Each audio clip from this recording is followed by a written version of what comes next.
what do you actually do when you get there? Well, you network. And what exactly is networking? Well, networking is just simply talking to people. But talking to people about very specific things in a very specific way.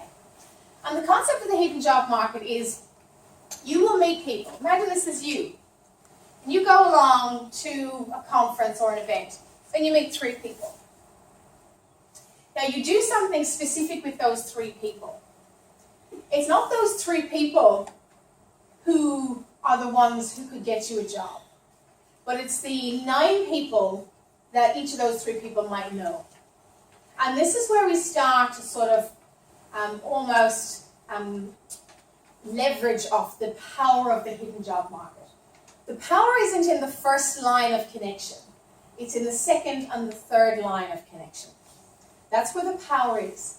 But what do you think? For these people here, to now go and talk to someone else that they know about you, what would you have had to have done? Impress them. Yeah, impress them. Yeah, impress them. How do we do that? How do we impress people? Compliments. Compliments. Nice. Absolutely. And there's a really interesting concept there is the best way to sort of impress people or build a relationship with them is show interest. Yeah? Be interested in other people. There's plenty of time for you to be interesting later on. Yeah? Be a good listener. Be a good listener, absolutely. Be a good listener. Ask lots of questions. And you're asking lots of questions about the other person.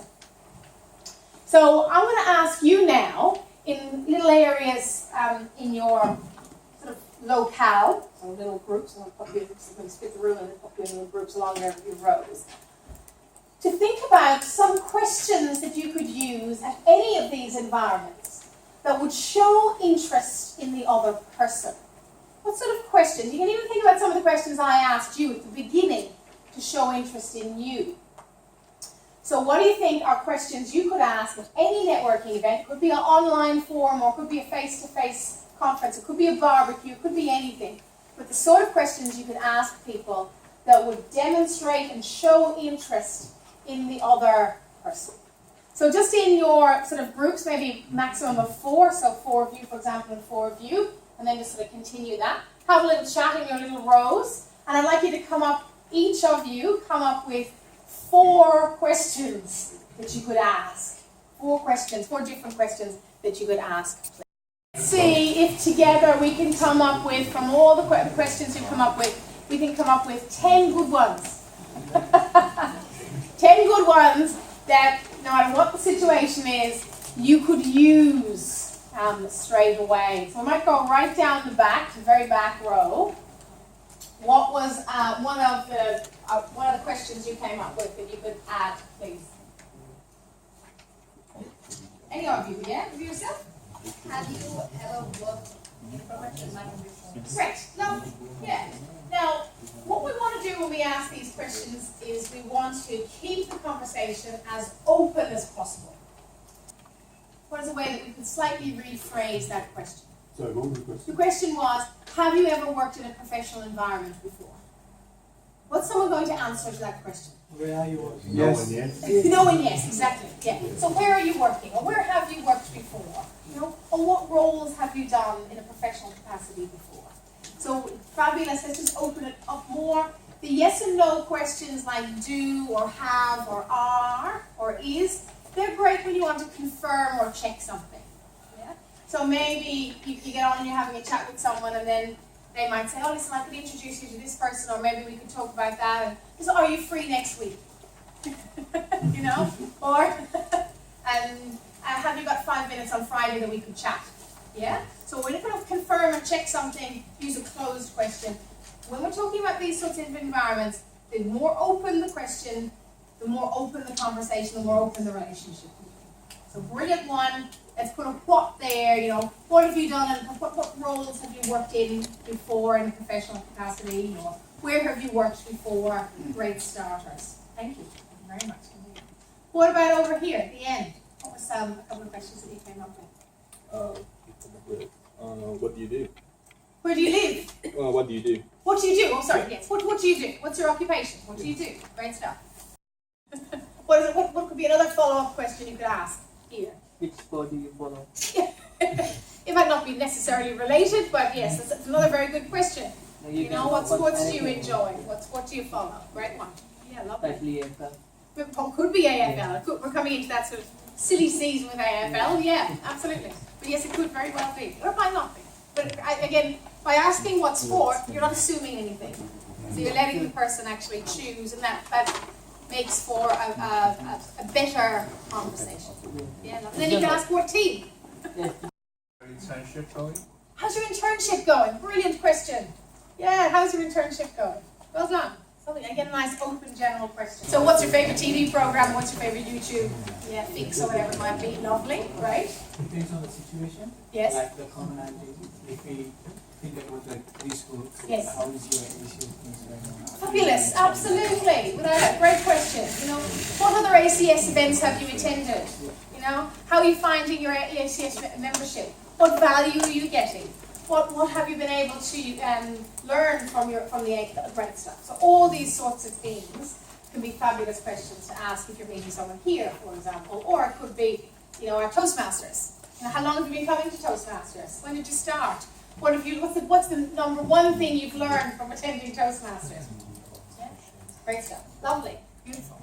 And what about over here? Question? What brings you here? What brings you here? Beautiful question. Again, a question you could ask. What brings you here? Or, you know, if it's a barbecue, how do you know such and such? So you might be going to such a person's barbecue. How do you know that person? Yeah. What uni did you go to? Yeah. Not a very general question, but again, start the conversation. What about over here? Yes! Where did you get your glasses? I really like your glasses. Where do you get your glasses from? Brilliant. Yeah? Seriously, you think about it, it's, you know, it's something you could ask anyone if it's something that you like or whatever. You know, there are a few topics perhaps in Australia we would stay away from when we think about this sort of talk about. Politics, religion, sex would be another one, staying away from. Yeah, so if we stay away from those, we'll be fine. Yeah? But footy can be dangerous too. Yes, footy can be dangerous. It can. But at the same time, Australians, you probably realise this as well, Australians like to sort of have that sort of, they call it sparring. Yeah? You know what I mean by sparring? Yeah, so they like that sort of combat, and they find it very funny. And that's probably something you probably had to get used to in your internship. You know, whereas if they know that you follow Collingwood, then and Collingwood loses, they'll say, you know, you see your team suck. I think it's a pretty mean thing to say, but it's just Australian humour for you. It's not necessarily the humour where I'm from or where you're from, but it's obviously the humour that works here. You know? So, I guess, bearing in mind, though, sometimes they do take it too far, too. So, you know, in those instances, you need to protect yourself as well. What other questions did you come up with that you feel are good to add to this mix? What do you do for fun? What do you do for fun? Absolutely. What do you spend your spare time doing? Great. Absolutely. What do you like to do in your free time? What do you get up to on the weekends? And let's say you meet someone, even tonight, a night like tonight, for example. It's a Thursday night. What's a question you could already start to ask someone? What are you going to do for the weekend? What are your plans for the weekend? Fabulous. And on Monday? How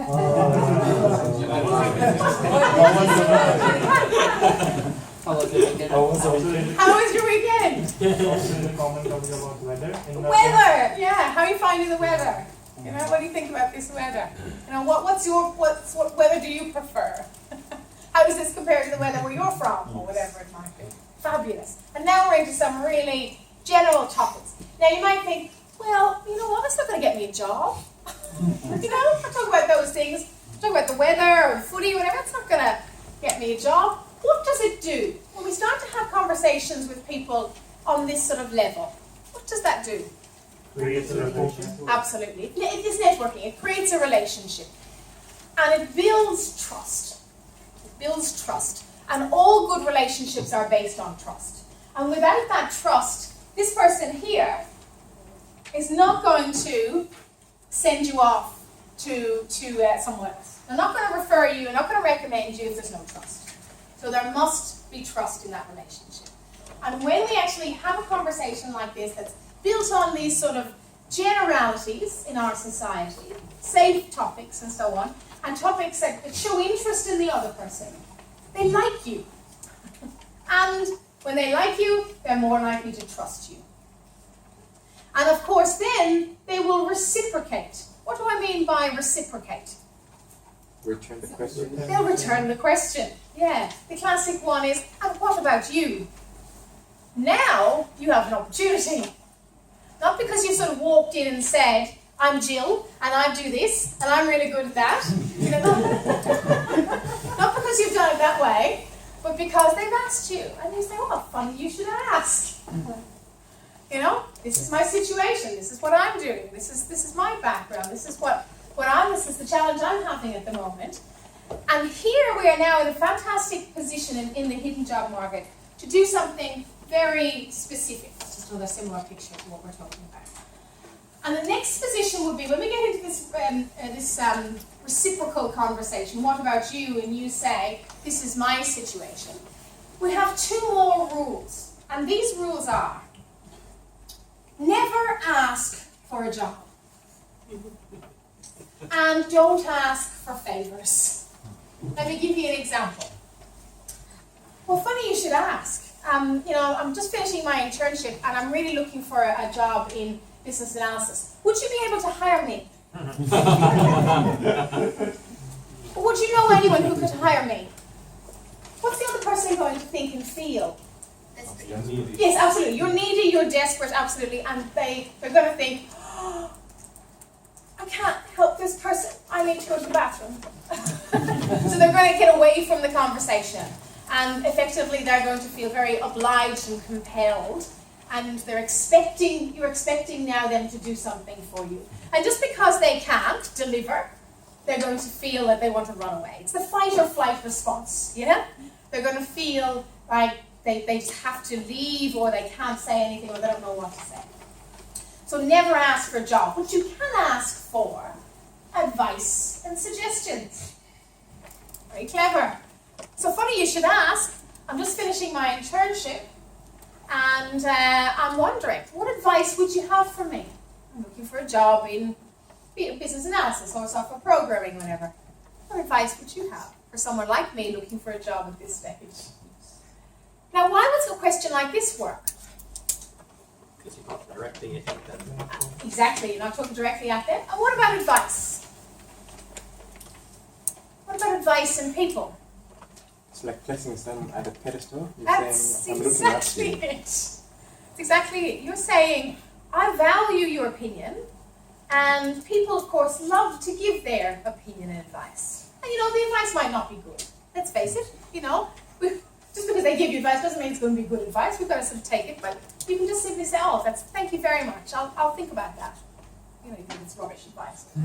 But you never know. The point is you're furthering the relationship now. You're taking it to the next step, and now you're starting to sort of see if there's opportunity here. If there's, in some instances there might be. I mean, lots and lots of people in the work that I do. I've never had to advertise my business, but there's some people that I would meet that, very nice people, nice to meet. Maybe I could help them. And then there's some people that I could meet, and hey, presto, they'll introduce me to someone new, or they'll introduce me to something or other. And I've written 3 books, all because I was introduced to one person one time and had a conversation. And they happen to be a publisher, and so the rest is history, sort of thing. And that's kind of what the hidden job market is like. Not everyone can help you, not everyone can help you directly, but everyone has a story to tell. Everyone has something to offer you, some little piece of information, an extra piece of the jigsaw. And you just never, ever know. You never know where that next piece of the jigsaw is going to come from. So ask for advice, ask for suggestions. Don't ask for someone to, for example, could you have a look at my resume for me? I'd really like you to, check my covering letter and check the spelling on my covering letter for me. These are favours. Now, if you want a favour from someone, what's the best way to get a favour from someone? Do something for them. Do something for them. That's exactly it. Do something for them. So I was just talking, I didn't get your name. Fatat. I was just talking to Fatat here, and she was letting me know, if you don't mind me sharing, Yes. that she's really good at writing key selection criteria documents. She's done a lot of research, and she's obviously a very good writer. And at the same time, she was also saying she's been to some interviews and she didn't go so well. So here's an example where in a conversation you might find out, okay, this person's really good at key selection criteria. You know what, I'm no good. And listen, okay, well, maybe, could I help you? Listen, I've done some interviews, I actually got some really good feedback. Maybe we could practice together. And then you can reciprocate. Oh, well, maybe you could help me with my key selection criteria. Does that make sense? Mm-hmm. So do something for someone. So when you think about the people who are in your hidden job market, who are in your network, what have you done for them recently? It's a good question to ask yourself. What have I actually done for the people who I know, the people who I would like to help me out a bit more? What have I done for them? And could I do more? Could I share with them an article that I've read that I feel that they would be interested in? Something really simple and costs nothing. Could I invite them to a forum or an event? Could I share with them the slides that you're going to get from tonight's workshop? Could I introduce them to someone that might help them? So what have you done for all the people that you know lately? And then you can start to perhaps get some of that reciprocity, get some of that return aspect. So be interested, ask questions, be a good listener, and offer value that you could actually benefit from. Little activities for you to do after the session tonight. Make a list of all the people that you know, people that you've met here tonight, the people that you know from your Toastmasters or from your other associations, people you know from your study groups or from your internship, all those people that you know from your life generally. What about your dentist? What about your doctor? It's amazing the networks that they could introduce you to. I remember when I was getting my immigration documents.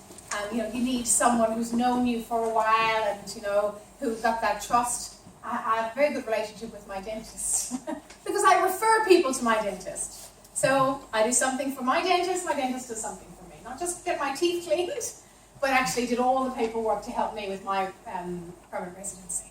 So again, it's just about working in a community and offering things to others so that they could offer something to you back. We talked about the 40-hour-a-week job. In that 40-hour week, when you start to think about all of these activities, recommendation here would be attend or do at least 3 a week. So if you're doing your badminton, that's 1. Lovely. You're coming here, that's 2. What's going to be your third one this week? I need to think about it. Go to a party. Fabulous. Go to a party. Great stuff. And you need to do this every week in, week out. At least 3 events per week. 3 activities per week. And you want to go to the same place more than once. It might be okay at the beginning, but you think, okay, there's something else for me here. Why would you want to go to the same place and meet the same people more than once? To build up trust. That's exactly it. That's exactly it. Because this doesn't happen straight away. Whereas humans, we don't do that. Sometimes it'll be really easy and you'll click, but a lot of times it's going to be over time. So we've got to put a little bit in. Invest a little bit. So it's like a bank account, yeah? You start to put in deposits, you'll start to get some interest and dividends. It's exactly the same. Trust works in exactly the same way. Then think about what you're going to say. We start to come up with our questions. Great stuff. All you need is a couple of these questions and off you go. And then think about asking open questions. When I think about open questions, I follow this little methodology. It's called 5 wives and 1 husband. It's a funny one, isn't it? What am I talking about here? You think about open questions. Why, what, when, where, Yes? how? Yes? Did I miss something? You did? That's okay. You did a very good job. Where, what? Who? Who? Yeah. Well done. That's exactly it. That's exactly it. So keep your questions, when you're networking, keep your questions nice and open. Who do you know? Who else do you know at the ACS? What brought you along here tonight? No? What value have you got from your ACS membership? What event are you going to attend next? You know, where are you working at the moment? How did you get your job? So think about asking our open questions, and then you can't go too far wrong. You're showing interest. And then you need to start to stay in touch. So start to sort of now track your progress and contact those people, and I'll show you a little bit of an example in just a second. And again, you can ask them for tips and contacts and advice and suggestions, but not a job. You do need to follow up, and you need to follow up on your leads, and we'll have a look at that. And then you need to stay in touch. And this is where LinkedIn becomes incredibly useful for staying in touch with people. So anyone that you do meet, even the people that you might have just met tonight, check them out on LinkedIn. Are they there? Can you send them a nice personal invitation? Really enjoyed doing that activity with you tonight, coming up with those questions. I'd like to stay in touch with you on LinkedIn. Fabulous. Great opportunity, and you've personalised it as well, not just using the default method. When we looked at our little inverted pyramid, we talked here about sort of networking, contacts, using friends, and so on. Another strategy is a refer a friend campaign. What's a refer a friend campaign? Refer a friend. What's that? You get bonuses for referring people to like a company or something else. Yes, that's exactly it. Absolutely. So a great question, if you find someone that is working in an organization that you might want to work for, ask them. How does your company hire? Do they have a refer a friend campaign? And then you can build up trust with that person, and they could possibly refer you, and they could get, I mean, there's lots of different things. A lot of organizations will just pay cash or, you know, pay an incentive for someone to actually refer them into the business. Again, you think about why would a business pay an existing employee when to introduce a new employee? Well, what's the benefits there from a business point of view? Encourage networking. Encourage networking. Yeah. What else? It costs more than the Absolutely. It costs less. Absolutely. Costs less, and the trust is higher. The trust is higher. So it's again low risk. The strategy is lower risk. Down here, the hiring manager doesn't know you at all. There's no connection. Even the connection is sort of second or third removed. There's no connection. Claudia, can I use the example, your personal example Yes, from please. recently, if that's okay? Yes. So Claudia's been working with me for quite a few years now. She was introduced to me by her husband, who attended a workshop. And I had said, you know, I'm looking for someone to do prezzies, you know, and I can't do it myself. I'm not good at these things. And he said, you know, my girlfriend can do prezzies. I said, oh, interesting. I'd like to talk to her. Hence, Claudia's working for me. But most recently, a contact of mine, who I know, who I'm in a little networking group with, her assistant was going on maternity leave. And she sent out a message to me and a number of people in her contact saying, I'm looking for someone to replace Kate while she's on maternity leave. Would anyone know anyone? And of course I thought, I do. And I trust Claudia. So I referred Claudia to this contact. And what's happened as a result, Claudia? I started working there. Got the job. She got the job.